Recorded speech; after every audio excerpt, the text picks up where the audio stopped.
Hey again, everybody. It's Guardian Enzo back with another Enzo Loves Manga, episode 3. This one is, I think, our manga recommendations corner. And today is a series that's really special to me, though I should say that all the series I'm going to do on this show are really, really special to me. I can't say this one is more special than YKK or Spirit Circle, but Otoyomegatari, A Bride Story by Morikaru is a series that's very, very special to me. As you'll know, if you follow the website, because I've been blogging it episodically or chaptersodically on LIA, and with Hunter x Hunter on hiatus for the last couple of years, it's really the only series I've been blogging the only manga I've been blogging on a regular basis for a while. But I wanted to do it on YouTube because I haven't really. I mean, I write about the series when it comes out every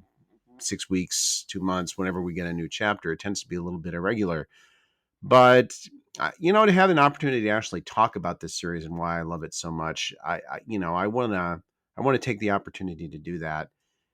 It's again by Mori Kaoru, who is a vastly acclaimed mangaka and should be.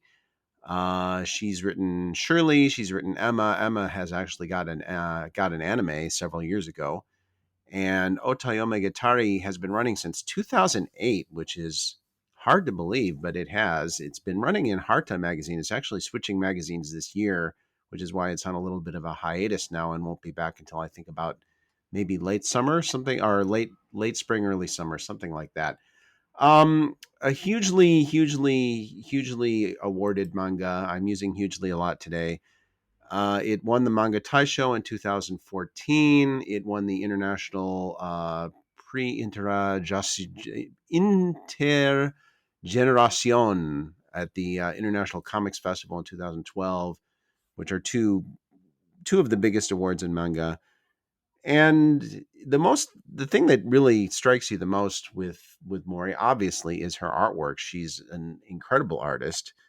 I would put her up there with Takehiko Inoue, possibly as the two greatest manga artists currently working. And that's a high bar, but it's hard to compare with either of them. And Mori Karu is absolutely a genius when it comes to landscape. She's a genius when it comes to animals. Her cats, her eagles, her horses, they're incredible. The human figure, both female and male. She's just a magnificent artist. She really is. In fact, if you seek it out, there is actually a promotional video that was done of her drawing the main character of A Bride Story, which is really interesting to see. She's a remarkable, talented artist, and this series is it's really, really special. But I think it's special as much because of Mori's writing as her art, which is it may sound surprising, but I truly do believe that. I think she is a remarkable writer as well as being a remarkable artist. And she writes characters beautifully. She does slice of life probably better than anybody else in manga. And, there's that old saying about, being in the warfare is like long stretches of extreme boredom punctuated by short bursts of extreme terror. Well, if you want to apply that to Otoyomegatari, it's in a much happier sense.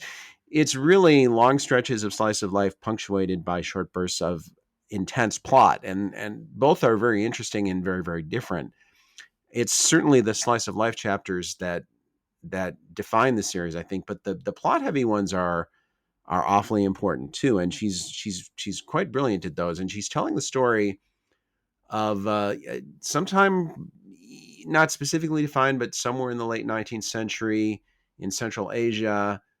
And there's a family called the Ahon family.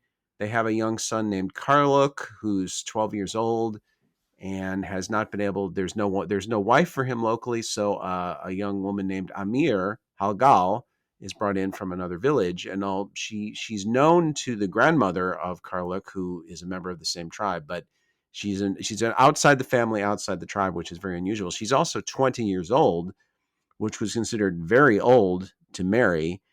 And a lot of the men in Karluk's village take some pity on him because he's only 12 and she's 20, and they think they won't be able to have kids, and because she'll be too old to have kids by the time he's old enough to conceive.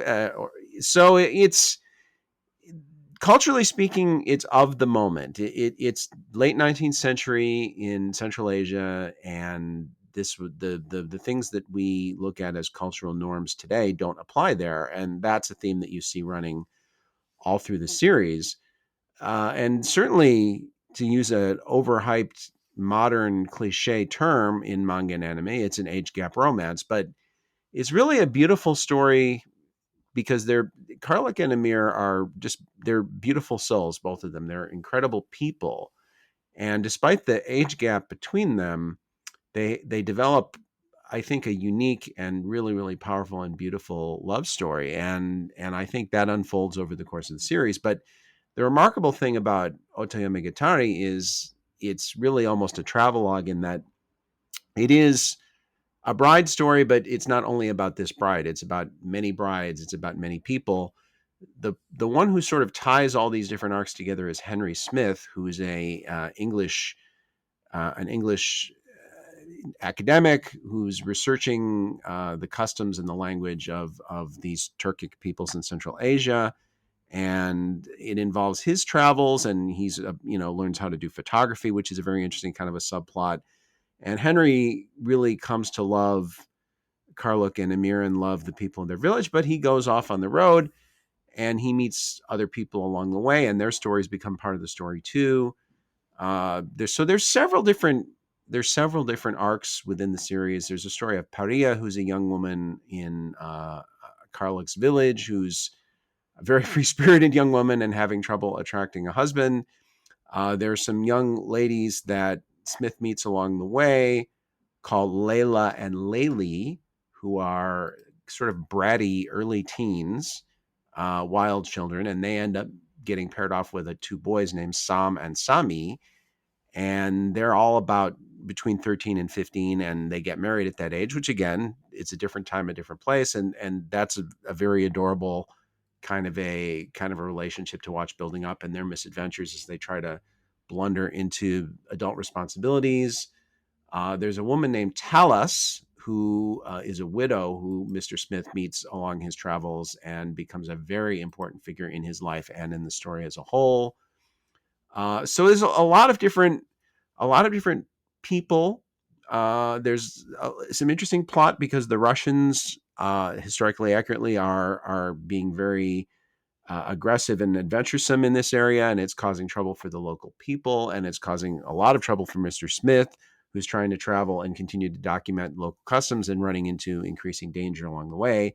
And he teams up with a couple of folks to guide him and keep him safe as he does it. So his story, as I say, Smith is the man who sort of ties all these different arcs together. And there's other stories too, because there's some potential strife between Karlik's village and Amir's village, which is a very intense arc in the middle of the story, as you can imagine, especially considering that they're married. And so that's a different that. But again, these are these little bursts of plot which I'm talking about, which are very intense for a short time, and then we get back to usually to Mr. Smith somewhere on the road and to the slice of life stories that he brings to us. And while the story is not ending anytime soon that we know of, there is a sense that it's Mr. Smith's journey that sort of acts as the arc of the story to bring it from its close until it's finished. So it's going to be very interesting to see how that ends up wrapping up the story. I suspect it will be within the next year or two, but who knows? Will this get an anime? Well, most manga Taisho winners do at some point.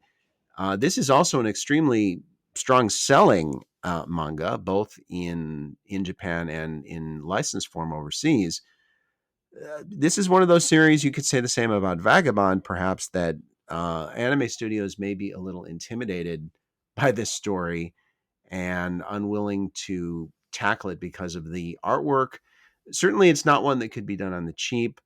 Whether this happens or not, I don't know. I think it would be a terrible shame if Otoyomegatari never got an anime. I think it could be a wonderful anime in the right hands. I think it could be done in, you could do a 12 or 13 episode, one core version of it and really focus on the first main block of the story, mainly on Amir and Karluk, and you would lose a lot of the layering with not having those other characters and Mr. Smith's journey. But you could tell a good essential sort of a distilled version of the story in 12 or 13 episodes, focusing on those two characters. Um, Maybe movies where there'd be more budget. That would be a possibility. Certainly, in watching Made in Abyss, I thought that Kinema Citrus could do justice to this. But Wit is a studio that immediately springs to mind as someone who could at least attempt to. Whether it happens or not, I don't know. I'm sort of resigned at this point, as I am with most manga that I love, that not to see it ever get an anime. If it ever does, it would be a bonus. But I just love it in manga form. That's enough for me. It's truly wonderful. It's available, licensed in many, many languages, among them in English as a bride story. As I said, it's available around the world pretty much. You can probably find it licensed in a language that you read.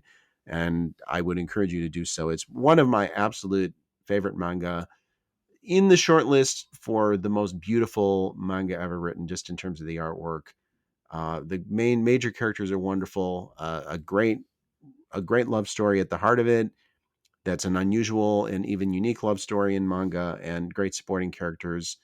Really can't go wrong. It deserves every award it's ever won, and it deserves an anime too. Whether it gets one or not, I don't know, but it deserves to have you read it as well. So I encourage you to go out and seek out Otoyomegatari, A Bride Story by Morikaru, and I can't think you'll be disappointed. It's really one of the most powerful and one of the most enjoyable experiences in manga. I hope you'll read it.